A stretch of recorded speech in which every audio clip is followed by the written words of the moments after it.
ஸ்ரீ பாலசுப்பிரமணியர் அருளால் ஆன்மீக அன்பர்கள், நேயர்கள், ஜோதிட ஆர்வலர்கள் அனைவருக்கும் அன்பான வணக்கங்கள். நான் உங்கள் ஜோதிடர் ஸ்ரீ குரு சுந்தரவடிவேல். இப்போ பார்த்தீங்கன்னாக்க ஏப்ரல் மாதத்திற்கான பலாபலன்கள் ஒவ்வொரு ராசிக்கும் எப்படி இருக்குது அப்படிங்கிறத, என்ன செய்யலாம், என்ன செய்யக்கூடாது, என்ன விதமான வழிபாடுகள் உகந்ததாக இருக்கும், நட்சத்திர பலன்கள்லாம் ஒவ்வொரு ராசியில் இருக்கக்கூடிய நட்சத்திரங்களுக்கும் சிறப்பு பலன்கள்லாம் எப்படி இருக்குது அப்படிங்கிறதை பற்றி விரிவாக தெளிவாக நம்ம இந்த வீடியோ மூலமாக நம்ம பார்க்க இருக்கிறோம்.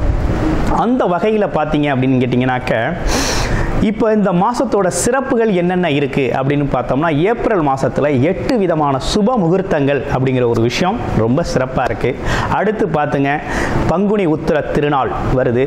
அடுத்து பாருங்கள், தமிழ் புத்தாண்டு, அடுத்து அட்சய திதியை, அடுத்து குரு பூஜை, பெரிய வியாழன் அப்படின்னு சொல்லி பல்வேறு விதமான நிகழ்வுகள் அப்படிங்கிறது இந்த மாதத்தில் நிறையவே இருக்குது. அதையும் தாண்டி வாஸ்து நாள் அப்படிங்கிறதும் இந்த மாதத்தில் இருக்குது. அப்போ இப்படிப்பட்ட சிறப்பு மிக்க இந்த மாதத்தில் உங்களுடைய ராசிக்கு இந்த கிரக பயிற்சிகள், கிரக மாற்றங்களால் என்னென்ன மாற்றங்களை நீங்கள் செஞ்சுக்கலாம், என்ன விதமான முயற்சிகள் கை கொடுக்கும் அப்படிங்கிறதை பற்றி விரிவாக தெளிவாக ஒவ்வொரு ராசிக்கும் மிக அழகாக பார்க்க இருக்கிறோம். நீங்கள் முழுமையாக இந்த வீடியோவை பாருங்கள். இப்போ உங்களுக்கு உங்களுடைய ராசிக்கு எப்படி இருக்கும் அப்படிங்கிறத இப்போ பார்க்கலாம். காலச்சக்கரத்தின் 7வது ராசி ஆன துலாம் ராசி நீதி, நேர்மை, நியாயம், உண்மை, உழைப்பு, உயர்வு சார்ந்து யோசிக்கக்கூடியவர்களாக இருக்கக்கூடிய துலாம் ராசி அன்பர்கள். அதாவது அரசியல்வாதிகள், அரசு அதிகாரிகளுக்கெல்லாம் பேக் போனாக இருக்கிறது அப்படின்னா துலாம் ராசி அன்பர்கள் தான் இருப்பாங்க. அது இல்லாமல் எந்த இடத்துலையும் நீதி, நேர்மை, நியாயம் அப்படிங்கிற விஷயத்தை உறக்க பேசக்கூடியவர்கள், அதாவது நம்பிக்கையோடு செயல்படக்கூடியவர்கள் அப்படின்னு எடுத்துக்கலாம். அது இல்லாமல் பார்த்தீங்கன்னா நீதித்துறை, நிர்வாகத்துறை சார்ந்த விஷயத்தில் இவங்களோட பங்களிப்பு அப்படிங்கிறது நிறையவே இருக்கும். பாமர மக்களுக்காக பகுத்தறிவோடு யோசிக்கக்கூடிய ஒரு ராசி அப்படின்னா துலாம் ராசி அன்பர்கள். அந்த வகையில் இவங்களுக்கு இந்த ஏப்ரல் மாதம் எப்படி இருக்குது? ராசிநாதன் 2 மடங்கு பலத்தோட, 200% பலத்தோட, உச்ச பலத்தோட 6ஆம் இடத்துல போய் அமர்ந்துட்டார். இங்கே விஷயம் என்னன்னா, ஸோ உங்களை நீங்கள் எல்லாத்தையும் சமாளிக்கக்கூடிய வகையில், உங்களோட திறமைகளை வெளிப்படுத்தக்கூடிய வகையில், உங்களோட முழு திறமையும் வெளிப்படுத்தக்கூடிய வகையில் உச்ச பலத்தோடு இருந்து 6ஆம் இடத்துல போய் அமர்ந்ததுனால என்னன்னா, உடல் ஆரோக்கியத்தில் கவனம் எடுத்துக்கணும் ஃபஸ்ட்டு. 2வது பணம் சார்ந்த விஷயத்தில் கவனம் எடுத்துக்கணுங்க. ஏன்னா அதிகப்படியான கடன் வாங்குறது சம்மந்தப்பட்ட விஷயத்தில் கொஞ்சம் கவனம் எடுத்துக்கங்க. மற்றபடி வேலையெல்லாம் எப்படி இருக்குது அப்படின்னா, உங்கள் திறமையை நிரூபிச்சிங்க அப்படின்னா உங்களுக்கு சிறப்பு, உங்களுக்கு பதவி உயர்வுலாம் அட்டகாசமாக கிடைக்குமுங்க. பயப்பட வேண்டாம். இந்த காலகட்டத்தில் உங்களை அறியாமல் உங்களுடைய திறமைகள் அனைத்தும் வெளிப்படக்கூடிய காலகட்டம், ஒரு சவாலான காலகட்டம் தான் அது. சவால்களில் ஜெயிக்கிறது யார் அப்படின்னா நீங்கள் தான். அதில் எந்த மாற்றமும் இல்லை. எப்படிப்பட்ட சவால்கள் வந்தாலும், எப்படிப்பட்ட எதிரி, பகை, நோய் வந்தாலும் அதை அனைத்தையும் தவிடுபடியாக்கி சமாளிக்கக்கூடிய ஆற்றல் அப்படிங்கிறது முழுமையாக கிடைச்சிருக்கு. இந்த காலகட்டத்தில் நீங்கள் எதையும் பார்த்து பயந்தால் தான் உண்டு, ஆனால் உங்களை பார்த்து எல்லாரும் பயப்படுவாங்க. அந்த மாதிரி ரொம்ப அற்புதமாக இருக்குது. உச்ச பலத்தோடு இருக்கீங்க. இந்த காலகட்டத்தை நீங்கள் அணுகிறது அப்படிங்கிறது கொஞ்சம் வார்த்தை பிரயோகத்திலையும் கவனமாக அணுகுங்க. வேலை வாய்ப்பு, தொழில் வாய்ப்புகள் நல்லா இருக்குது. வேலையில் எல்லா இடத்துலையுமே உங்களோட திறமை வெளிப்படும், தன்னம்பிக்கை வெளிப்படும். அதே போல் ஒரு பிரகாசமான ஒரு வாய்ப்பு அப்படிங்கிறது ஏற்பட்டிருக்கு. முன்னேற்றமான காலகட்டம் தான், ஒன்றும் பயப்பட வேண்டாம். அடுத்து தொழில் எப்படி இருக்குது அப்படின்னா, தொழில் அதிபதி அப்படின்னு சொல்லக்கூடியவர் ரொம்ப நல்லா இருக்கார். அதே போல் 11க்குடைய சூரியன் போய் 6ஆம் இடத்துல இருக்கிறதுனால என்னென்னா, லாபம் சார்ந்த எண்ணங்கள் சார்ந்த விஷயங்கள் உழைப்பின் அடிப்படையிலேயே கிடைக்கக்கூடிய ஒரு அமைப்பு அப்படிங்கிறது இருக்குது. அப்போ உங்களோட உழைப்பு அப்படிங்கிறது எந்த அளவுக்கு இருக்கோ, உயர்வு அப்படிங்கிறது அந்த அளவுக்கு இருக்குது. உழைப்பை அதிகப்படுத்துங்க, உயர்வை வென்று காட்டலாம் அப்படிங்கிற மாதிரி ஒரு நல்ல அமைப்பு ஏற்பட்டிருக்குங்க. உடல் ஆரோக்கியத்தில் மட்டும் கவனம் எடுத்துக்கங்க. மற்றபடி வேணும் இல்லை. மனம் சார்ந்த தடுமாற்றங்கள் வேண்டாம். திட்டமிட்டு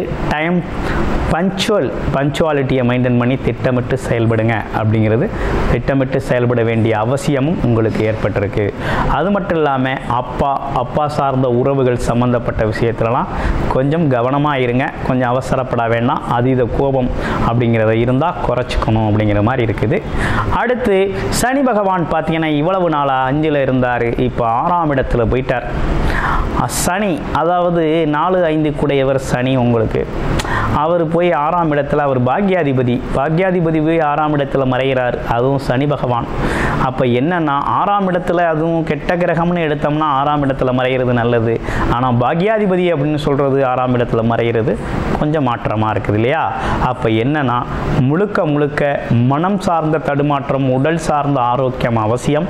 அடுத்து தொழில் அப்படிங்கிறது முன்னேற போகுதுங்க. அடிப்படை தொழில், அதாவது எந்த இடத்துல வேலை பார்த்தாலும் உங்களோட திறமை வெளிப்படும், முன்னேற்றம் ஏற்படும். ஒர்க்லோடு கொஞ்சம் அதிகமாகவே இருக்கும். நீங்கள் எதிர்பார்க்கறத விட கமிட்மெண்ட்ஸ் நிறையா இருக்கும். அதெல்லாம் கொஞ்சம் இந்த காலத்தில் திறமையோடு செயல்பட்டு அதில் ஒரு வெற்றி காண்பீங்க. எப்படி பார்த்தாலும் போட்டியில் ஜெயிக்க போகிறது நீங்கள் தான், அதில் எந்த மாற்றமும் இல்லை. அதற்காக உழைப்பை நிறுத்த வேண்டாம். அதே போல் விவேகத்தையும் நிறுத்தாமல் முன்னேற்றமான ஒரு பாதையில் பயணம் பண்ணுங்கள். அடுத்து பார்த்தீங்கன்னா குடும்ப உறவுகள்லாம் எப்படி இருக்குது அப்படின்னு கேட்டிங்க அப்படின்னா, குடும்ப உறவுகள் அப்படிங்கிறது நல்லா தான் இருக்குது. 2-7 செவ்வாய் 9ஆம் இடத்துல பாக்கியஸ்தானத்தில் இருக்கிறாரு. அப்போ தாராளமாக வருமானம் அப்படிங்கிற ஒரு விஷயம், உங்களோட உழைப்புக்கேற்ற வருமானம், உங்களோட பாக்கியம் செயல்பட போகுது. அடுத்து 7 அதே நேரத்தில் திருமணம் சம்பந்தப்பட்ட விஷயங்கள், திருமணம் சம்பந்தப்பட்ட வைபவங்கள், அது மட்டும் இல்லாமல் கணவன் மனைவி ஒற்றுமை சார்ந்த விஷயங்கள்லாம் அருமையாக இருக்குது, நல்லா பலப்பட போகுது. ஒரு பக்கம் சவால்கள் நிறைந்த வாழ்க்கையாக இருந்தாலும் இன்னொரு பக்கம் குடும்ப வாழ்க்கை ரொம்ப அமைதியாக, அன்பாக, அதுவும் பார்த்தீங்கன்னா ஒற்றுமையோட ரொம்ப சிறப்பாக இருக்கக்கூடிய காலகட்டமாக இருக்குது. அப்படிங்கிறதுல எந்த மாற்றமும் இல்லை. ஸ்ரீ ஆறுமுக கடவுளான முருகபெருமானை வழிபடுங்க. செவ்வாய்க்கிழமை தோறும் வழிபட்டு வாங்க. வாழ்க்கை ரொம்ப அற்புதமாக இருக்கும். பணம், பொருள், செல்வாக்கு சார்ந்த விஷயம் நல்லா இருக்கும். தைரியம், தன்னம்பிக்கை அதிகரிக்கும். எதையும் ஒரு கை பார்க்கலாம் அப்படிங்கிறது துணிச்சல், தைரியம் மனசில் ஏற்படும். கிட்டத்தட்ட நீங்கள் எதிர்பார்க்கிற விஷயங்கள் அனைத்தையும் நீங்கள் எதிர்பார்த்த மாதிரி சிறப்பாக திட்டமிட்டு செயல்படுத்தலாம் அப்படிங்கிற ஒரு விஷயம் ரொம்ப அற்புதமாக இருக்குது. அடுத்து 12ஆம் இடத்துல இருக்கக்கூடிய கேது 12இல் இருக்கிறதுனால கொஞ்சம் தூக்கத்தில் கொஞ்சம் சிரமங்கள் இருக்கலாம். ஆனால் இது அடுத்து 11ஆம் இடத்துக்கு போகிறாரு. கேது 11இல் இருக்கிறது நல்லது தான், லாபத்தை தருவார். 10-11இல் கேது ராகு இருந்தது அப்படின்னா உங்களுக்கு முன்னேற்றங்கள் தான் உண்டு.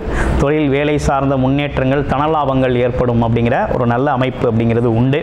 இப்போ கிட்டத்தட்ட இந்த மாதம் மட்டும் கொஞ்சம் தூக்கம் சம்பந்தப்பட்ட விளைச்சங்கள், அடைச்சல் திருச்சல் சம்பந்தப்பட்ட விஷயங்கள் சில பேருக்கு உண்டு, எல்லாருக்கும் உண்டுன்னு சொல்ல முடியாது.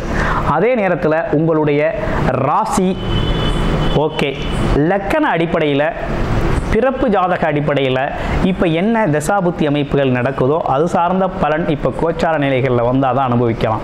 இப்போ கோச்சார நிலைகள் இப்படி இருக்க உங்களுடைய பிறப்பு ஜாதகம் எப்படி இருக்குது அப்படின்னு முழுமையாக பார்த்து நீங்கள் தெரிஞ்சுக்கணும் அப்படின்னா டிஸ்பிளேயில் தர்ற நம்பருக்கு கால் பண்ணி உங்களுடைய முழுமையான ஜாதகத்தை பார்த்து இந்த காலகட்டத்தில் எது உங்களுக்கு பயனுள்ள வகையில் இருக்குது அப்படிங்கிறத முழுமையாக பார்த்து நீங்கள் முழுமையான பலன் தெரிந்து கொள்ள முடியும்.